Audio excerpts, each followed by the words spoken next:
So I'm here playing some Imago season. This is a brand new game just released today. Um, you hoped there would be a certain stillness to unbecoming. A moment of quiet, a second of respite as your body dissolved and your mind slowly unspooled from its worries. It was not to be. Light comes through the walls, and the world turns red. Your reality cocoon is breaking. It is too soon. Two clasped hands holding a puddle of water. In the puddle, there is a tadpole, scared and alone. The hands let go, and the tadpole falls. You wake up soaked in cloudy, dense liquid. It is cold. Your head hurts as if someone had lodged a brick into the back of your skull. As your eyes slowly adapt to the darkness, you realize that you are deep in a cave. The walls dew wet and droplets of water can be heard falling from the ceiling without any rhythm. What does move rhythmically, however, is the enormous mass of living meat in front of you. It bulges and hisses, split down the middle. From its drips the same sticky, odorless substance that pools on the floor and is making your feet cold. Touch it, obviously. It is warmer than you expected, somehow drier too. The liquid-filled interior is protected by a thick, meaty shell. The surface is soft but firm. Pressing against its outer wall only makes a slight dent in it. You have been vomited back into this world, without memory of who you are or the reason that led you to this place. A terrible feeling nags at your scalp. You have lost something you intended to keep, and buried deep within you that which you desired to remove. In a panic, you run your fingers over your skin and feel every imperfection, every wrinkle and scab. Is everything in its place? Okay, let's make that, yeah.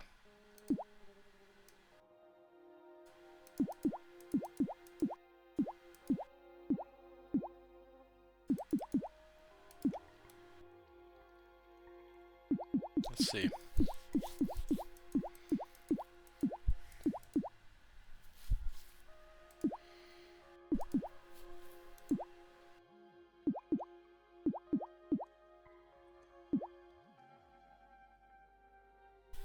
A face, yeah.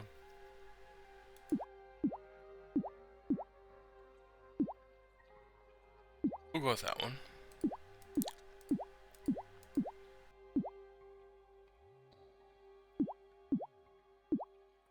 Sure.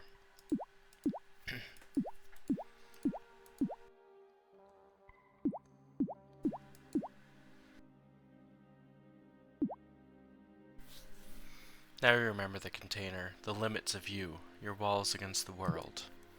But the dark shape clogging your memories remains there, deep, solid, immovable. What have I done to myself? You try and remember what brought you here. None of the memories. Not the memories, not the facts, instead the purpose of the person you were before the darkness.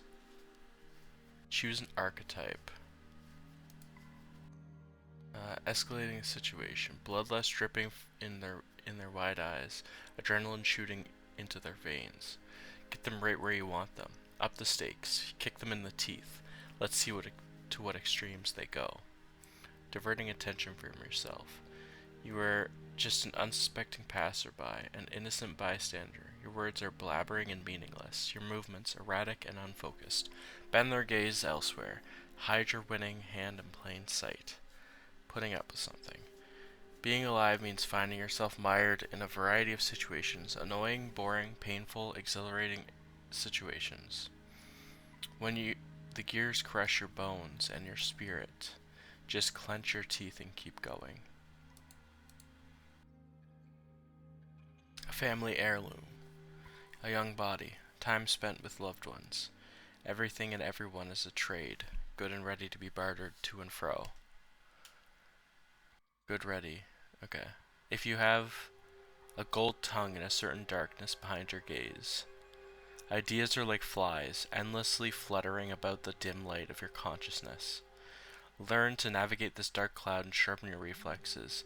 and catch the good ones before they break orbit and disappear under the silvery ocean of static. I think I'm gonna be the artist.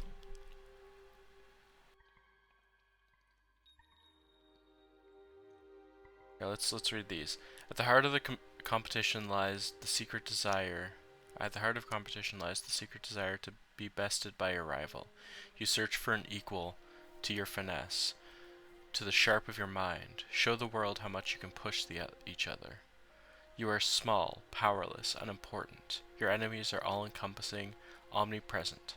You are nothing without the faith you put in, only a vermin. Yet your kind once killed the world. Politicians, I mean, they still do. The eternal outsider, yearning for belonging, but ready to step over your peers at the smallest opportunity to make a living out of selling your mind waste. The entrepreneur, pushing the pushing of numbers, stacking of coin, turns after the necessities of life are covered into obsessive pursuit for control of other human beings. Succumb to your cravings. The pushing of numbers, stacking of coins, turns after the necessities of life are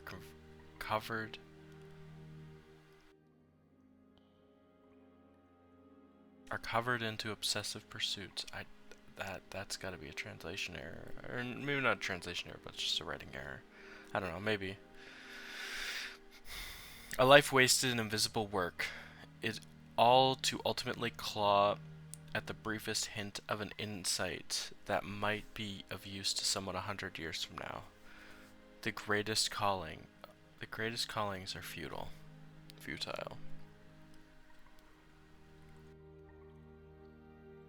We'll go with the artist. A direction is found. A path once walked. A path open again. I have to get out. At least your priorities are straight. There's only one thing you can do now. Start walking and find the exit. Survival first. Then answers will follow.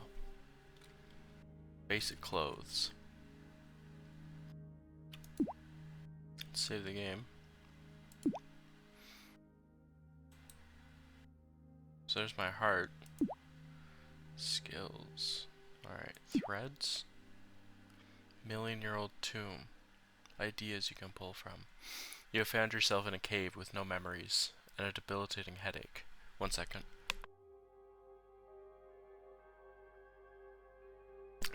Just had to sneeze. Alright. Find a way out before the darkness claims it remains of you. The dark shape of your mind. Who are you? How did you end up here?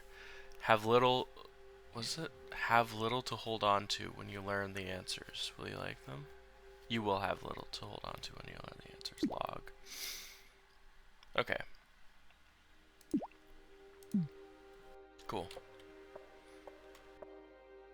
So there's like a walking and a running.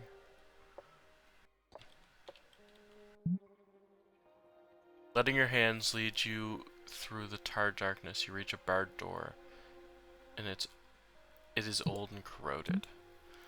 On this side of the door, you look like a trapped animal pacing around their enclosure, a recluse paying their time in a damp underground cell. You wonder if these ideas fall far from the truth. Look for a keyhole. The space where a key might have once fit is rusted, and the inner mechanism is surely unusable. If you could find a key in this darkness, it would be worth nothing. A fleeting thought passes through your mind. Did you close the entrance on your way in, inadvertently locking yourself? Or did someone trap you down here, behind a never-to-be-opened door? Sometimes you'll find highlighted options that relates to a skill. This is your primary way of advancing through the story. Skill checks test your ability to affect the game world and the people living in it. When rolling a skill check, a die is cast, and the result is measured against the difficulty. Your skill level will affect how easy it is for you to succeed. You can read more about skills at the skills menu by pressing P while outside of dialogue. Okay. My difficulty, my level. Escalating a situation, tear it down.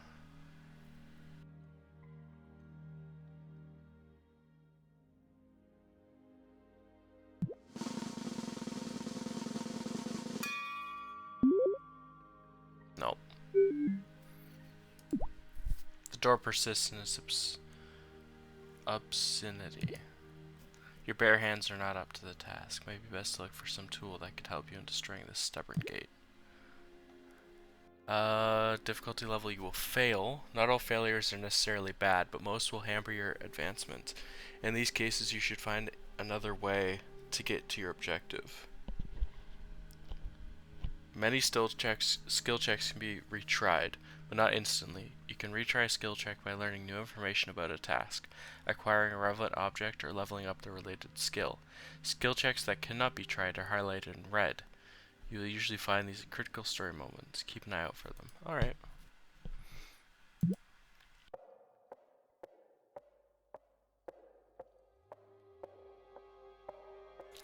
Oh my. Before your eyes, a solid shadow emerges from the nebulous darkness that surrounds you. The stench hits you even before your retinas have had time to process the scarce photons that venture this far from their source. This is the smell of death, recent death at that. You can guess from the heat still emanating from the bulbous broken corpse. Take a closer look. The body is not human. You can see that clearly, even in this asphyxiating darkness. Dry eyes look away from here, as if avoiding the sight of the split carapace. Organs with names you do not dare guess have spilled onto the floor of the gaping wound. Thin, once skittering legs lay motionless at broken angles. Blood-soaked floor and walls are covered in scratch marks. This animal suffered as it died. The murder weapon is lodged into the thorax. It stands upright as if it were a stone-encased sword, waiting for its righteous owner. Pull the sword out, bro. Yup. That's how it's done.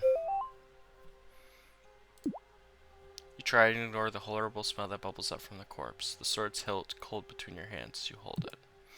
Your strength is spent, not as much pulling out the sword, which easily slices through the bug's entrails as it comes out, as in holding your own stomach acid. The stench is overpowering.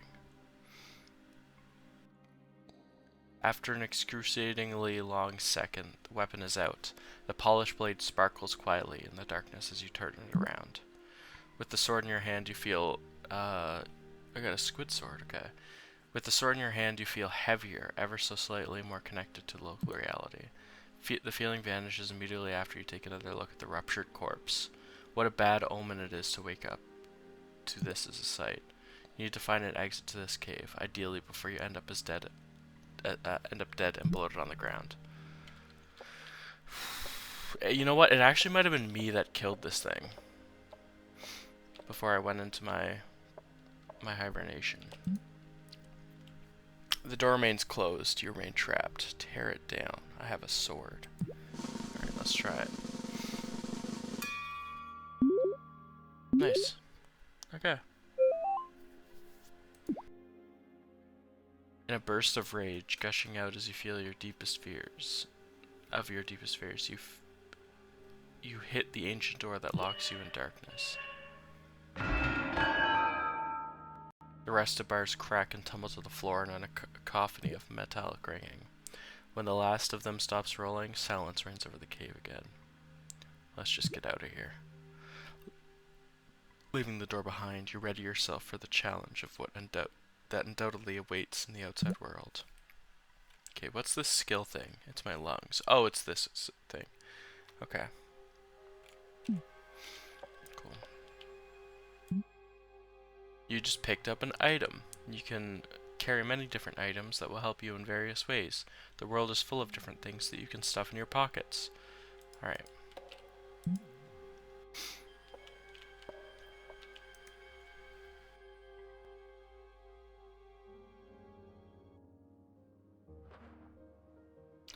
Now, I'm wondering,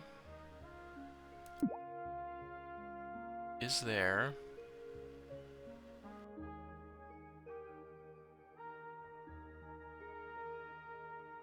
not an FOV option? That'd be really nice.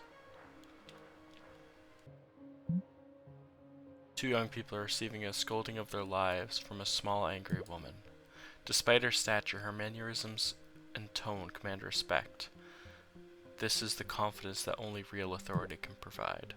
Sandra. This better be the last time I find you loitering here.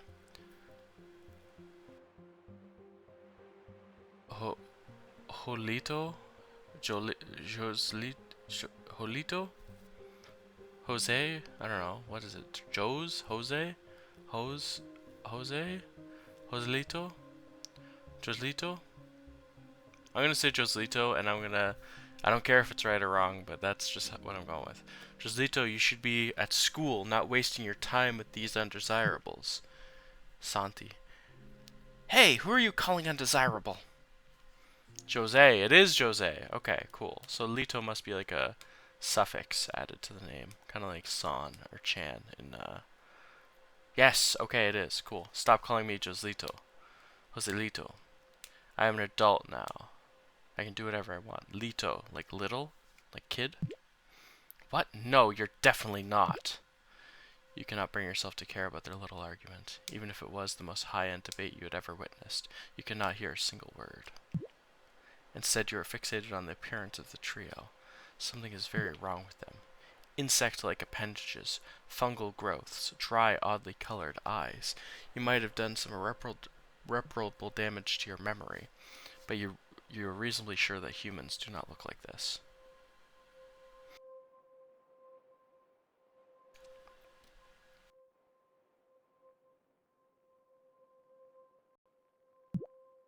Her skin is shiny as if covered in some hard substance. You cannot see her hands. Oh my god, yeah. You cannot see her hands clearly, but they look to be made of rigid plates protecting the pink flesh underneath. A pair of giant insect-like mandibles bookend her stern face. When she talks, you notice that she has more teeth than usual. God, nobody should have that many teeth. Her protruding eyes, glittering under sunlight, glance at you for a moment. Okay. Look at the taller boy. He is older looking than the other one. There are mushrooms growing on his neck. There are mushrooms growing on his neck. And the temples, a sign of age. Oh, neck and temples. Okay, yeah. Probably not. What are those green sprouts coming out of his forehead? Are these growths a result of some unknown illness? He does not seem sick, however. He is proudly confronting the woman he thinks he is in the right to be here. Like the shorter boy. Oh, so this is a boy, okay. Definitely the youngest one of the group. This one looks the most human of the three. In fact, he has nothing growing on him or any animal-like features. Still, there is an unnatural air to him. You wonder if his internal organs have anything strange going on. Maybe he has 2 hearts or an extra kidney. Perhaps he just looks odd in contrast to the other two. In a world of monsters, being human is a rarity.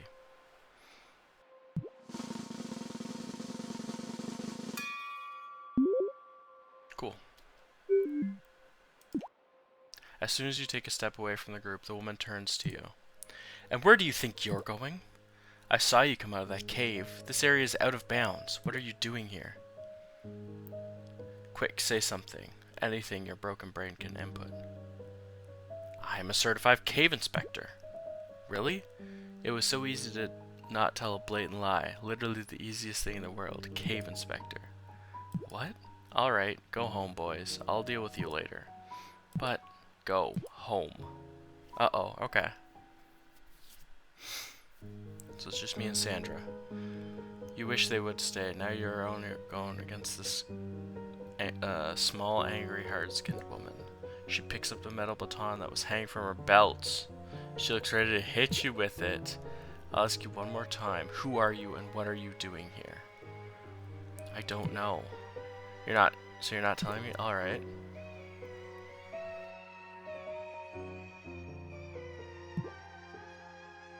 Powers that rule this place. Maybe she's a police officer.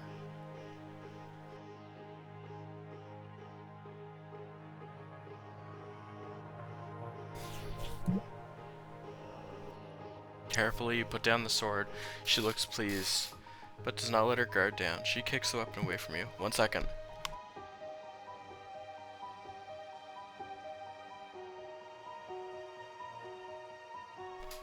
Another sneeze, sorry. Good. Now don't move. I'm going to handcuff you. Too late to attempt an escape now. Letting go of the sword has to be an idiotic idea. No, probably not. Some kind of spray can. She holds your arms together and showers your hands with liquid. Oh, that's actually pretty cool.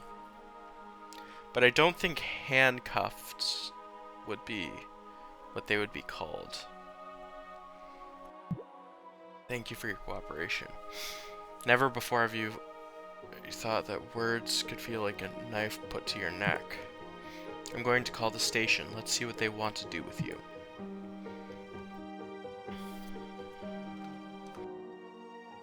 She takes a few steps away from you and starts talking with someone else elsewhere. Someone elsewhere. Though the curious metallic piece in your ear. Through the material. The curious metallic piece in your ear. Okay. Alright, what's going on? Silence, prisoner. I'm busy. She presses her finger to the earpiece as if she had not understood the person on the other end of the line. What do you mean, priority target? They're a vagrant I found coming out of some cave. No, what I mean... Yes, sir. But I don't think... Yes, sir. Ugh. Exasperation has taken human form and is now coming back towards you. Every cell in her body is disappointed with what she has to do. Apparently, you are important. An important somebody. Who would have guessed? Am I now? Shut up. That metal man back at the station has run a search with their description, and it seems you match her profile. You're to be let go immediately, it is said. Why? What do I know? I take you to the station and throw you in the darkest, dampest cell to spend the night. But orders are orders. Come here. Utility belt, and she washed your handcuffed wrists. Solid mask kept your arm starts to dissolve. It smells like shit. Thank you. Don't push your luck. As far as I'm concerned, you're still a dangerous criminal. But I haven't done anything. You haven't done anything yet. I don't believe you're getting rid of me just yet. I'll be keeping an eye on you. Guess I'll see you around. Oh, you will. You know, the city is a mess right now, let's be honest. Tensions are high and my superiors are breathing down my neck to capture the runaway ambassador. Last thing I need is another lunatic running around wreaking havoc. I'll be on my best behavior. Something makes me doubt that. As are all the appendages of the police force, she is by necessity distrustful. By the way, I'm taking this sword of yours to the station. Don't want you hurting anybody. That's fine, I probably don't need a sword. You are alone again.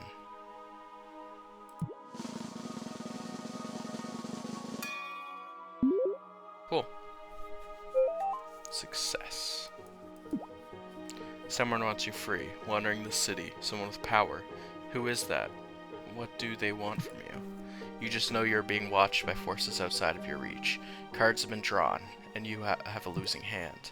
What shall you do now? Your memory is beyond fuzzy, a matte black that reveals no secrets. Your future uncertain. Thousands of thread are pulling at you from different directions. You have to remember who you are, and you have to know who did this to you. Let's go. The city awaits. Alright, that is where I'm going to end this gameplay section. Thank you for watching. Bye-bye.